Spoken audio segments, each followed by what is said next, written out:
అందమైన ప్రయాణం ప్రారంభించండి. 49 మీ తల్లిదండ్రులు కావాలనే కలలను సాకారం చేయడానికి సహాయపడుతుంది. ఫర్టిలిటీ ప్రాబ్లమ్ పిల్లలు కావట్లేదు. ఏ డాక్టర్ దగ్గర వెళ్తే కూడా అన్ని టెస్ట్ బావుంది. మీకంతా బావుంది ఎళ్ళండి అంటున్నారు. బట్ స్టిల్ 5 ఇయర్స్, 6 ఇయర్స్ చాలా ఇయర్స్ అయిపోయింది. పిల్లలు అవ్వట్లేదు. సో ఇది కూడా ఒక ప్రాబ్లమే. అన్ని టెస్ట్‌లో బావుంటే అంత నార్మల్ అనుకోకండి. ఈ ప్రాబ్లమ్‌కి మేము అన్‌ఎక్స్‌ప్లెయిన్డ్ ఇన్‌ఫర్టిలిటీ ఏంటి సైంటిఫిక్‌గా చెప్పటం జరుగుతది. ఇక్కడేమవుతది యూజువల్లీ ఎక్కడెళ్తే కూడా డాక్టర్‌గా మనం ఫస్ట్ 3 టెస్ట్ చేస్తాం. ఒకటి స్పెర్మ్ కౌంట్, ఒకటి ఎగ్ కౌంట్ అండ్ ట్యూబ్స్. ఇది 3 మంచిగున్నప్పుడు అందరు డాక్టర్స్ అంతా బావుంది అంటారు. బట్ ఎండ్ రిజల్ట్ ఏంటి? ప్రెగ్నెన్సీ. ఒక బేబీ కదా! అదే కదా రిజల్ట్. సో ఈ అన్ని టెస్ట్ 3 టెస్ట్ బావుంటే అంతా ఓకే అని అనుకోకండి. చిన్న చిన్న మైనర్ ఇష్యూస్ మనం నార్మల్ టెస్ట్‌లో డిటెక్ట్ కాకపోవచ్చు.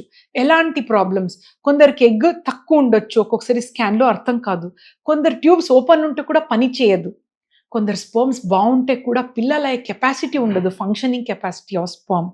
కొందరిలో ఇంకా అడెషన్స్ నానా రకాల చిన్న చిన్న ఫెర్టిలైజేషన్ ఫెయిల్యూర్ ఇవన్నీ ప్రాబ్లమ్స్ ఉంటాయి.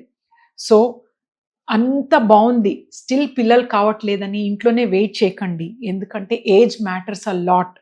ఒకసారి తొందరగొచ్చి ఇంకా డీప్ అనాలిసిస్ చేసుకొని తొందరగా ఒక పిల్లలయ్యేటట్టు ప్లాన్ చేసుకోండి. Thank you.